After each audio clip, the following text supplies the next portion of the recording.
Assalamualaikum warahmatullahi wabarakatuh. Nama saya Sarifat Mianggani dengan NIM 220209502044. Saya di sini untuk menjelaskan proyek UAS dengan mata kuliah proyek animasi saya. Langsung saja. Langkah pertama dimulai dari persiapan proyek di Blender.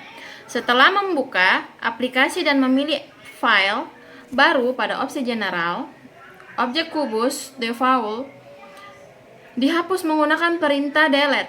Selanjutnya, satuan ukuran disesuaikan ke sistem metrik melalui menu scan, properties, lalu ke units, lalu ke metrik, agar pemodelan selaras dengan ukuran sebenarnya.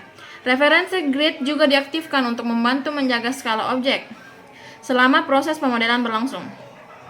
Pembuatan tangki air ini diawali dengan menambahkan objek dasar silinder melalui menu Add, lalu Mesh, lalu silinder. Jumlah vertikal diatur agar bentuk silinder tampak lebih halus. Kemudian objek ini diperbesar menggunakan perintah scale sampai menyerupai ukuran tangki pada referensi. Bagian tutup tangki dibuat dengan menambahkan objek UV sphere menempatkan di atas silinder, lalu melakukan scale vertikal agar bentuknya sesuai. Untuk menampakkan detail, edge loop digunakan untuk memberi garis tegas pada beberapa bagian, sedangkan inset diterapkan untuk membentuk lekukan pada tutup tangki. Setelah bentuk final tercapai, material baru ditambahkan dan warna dasar tangki diubah menjadi biru. Berikutnya adalah pembuatan plat plantai yang menjadi tempat berdirinya tangki. Langkahnya dimulai dengan menambahkan objek plane lalu di scale hingga menjadi platform persegi. Pagar pengaman dibuat dengan menambahkan silinder kecil sebagai tiang.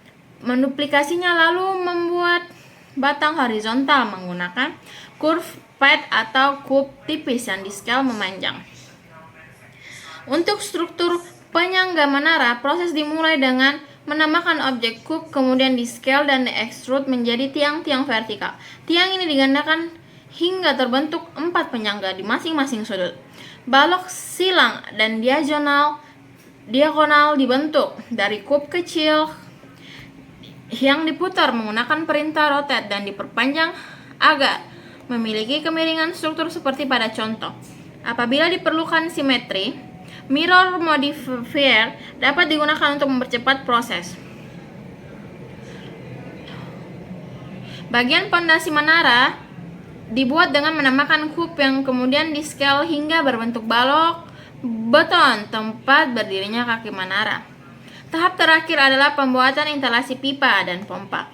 Jalur pipa dibuat dengan menambahkan bezier curve dan mengatur bentuknya hingga mengikuti alur dari tangki ke permukaan tanah.